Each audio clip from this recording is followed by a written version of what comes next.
How to add page numbers in Word application in mobile device. Hi everyone, this is Kate and welcome back to another video, and in this video we will learn how we can add page numbers in Microsoft Word application in your mobile device. So without further delay, let's get started.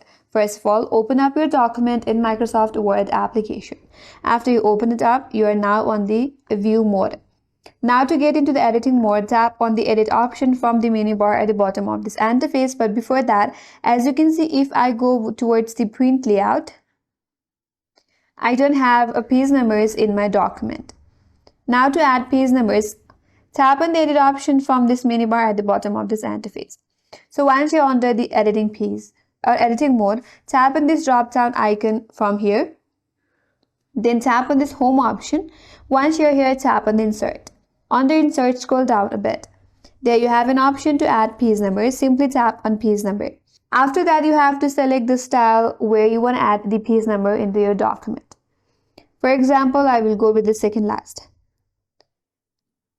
As you can see, I already have a page number added in my Word document.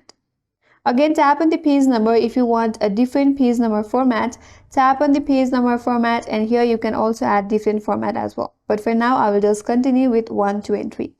Once you're done with that, now you can go back and here tap on close header and footer. Now, if you scroll through your document, you already have a page number added in your document. So in this way, you could simply add page number in your document. And that's all for today's video. Hope this video was helpful, and if you are new to our channel, consider subscribing. Thanks for watching and stay tuned for more videos.